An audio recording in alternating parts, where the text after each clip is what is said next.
Well, we're going to stay with the topic just now. We're joining us just now, Dr. Nigel Fletcher, the political analyst and commentator, joining us live from London. So what do you make of James Cleverly's approach to China? It's very difficult because he wants to make it clear that Britain is not on the same page as China when it comes to human rights, when it comes to our stance on Russia's invasion of Ukraine. But at the same time, China is a huge powerhouse, will one day be the biggest economy in the world. We need them to be our friend as well. Well, yes, quite. This is the balancing act that I think that Britain is trying to navigate at the moment. And it's not without controversy. I think the domestic political impact in the UK is quite significant. We are seeing growing numbers of Conservative MPs openly expressing their disagreement with attempts to open up better relations with China.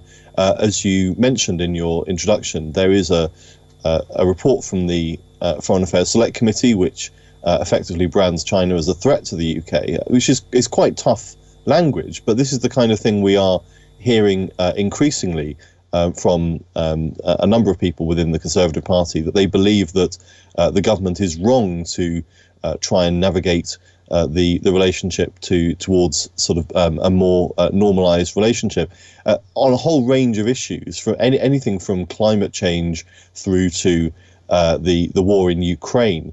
China really is on the other side of the argument, really, I think, is what they're saying. And with all of these things being the case, trying to pursue greater trading links and economic ties, clearly that has benefits to the UK economy post-Brexit, but that has to be balanced with a principled view of Britain's strategic foreign affairs interests. So that's the argument that's going on. And as I say, it's interesting that what was first a fairly small group of Conservative MPs who were sort of openly defying British foreign policy over this and calling for a more hawkish approach, that number does seem to be growing.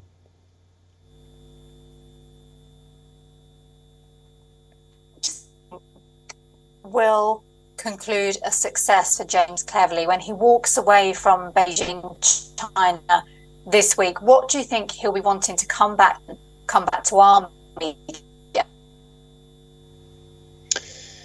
Well, I think that the immediate objective appears to be to secure a first meeting between Rishi Sunak and President Xi. I think that at the G20 next week, I believe, is the immediate aim is to try and get a meeting between the Chinese president and the British Prime Minister.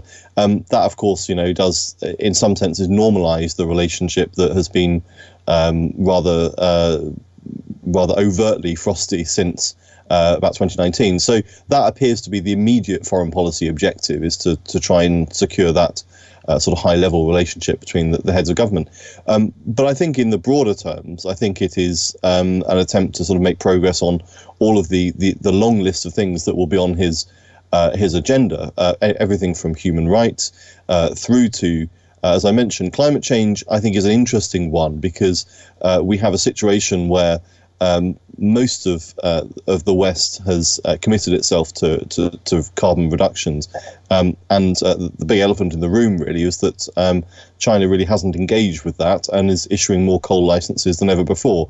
So on this sort of huge sort of global policy objective, that's something which I think is really standing out as an outlier there, where China is really sort of contributing hugely to emissions and hasn't really engaged in commitments in the way that the rest of the West has. So I think that might be something that's on the list there. But it's hard to see, really, to be honest, how he's going to make much progress on those kind of issues.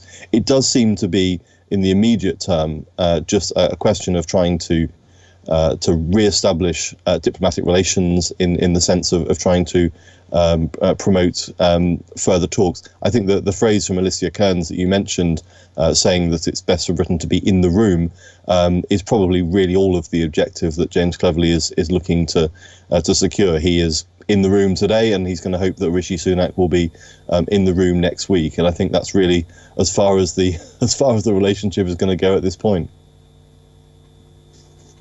All right.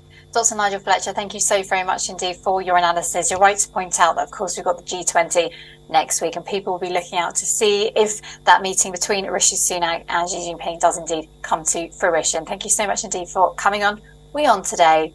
We'll stay with the channel because we are going to head back to our headquarters in India, New Delhi, just now for the rest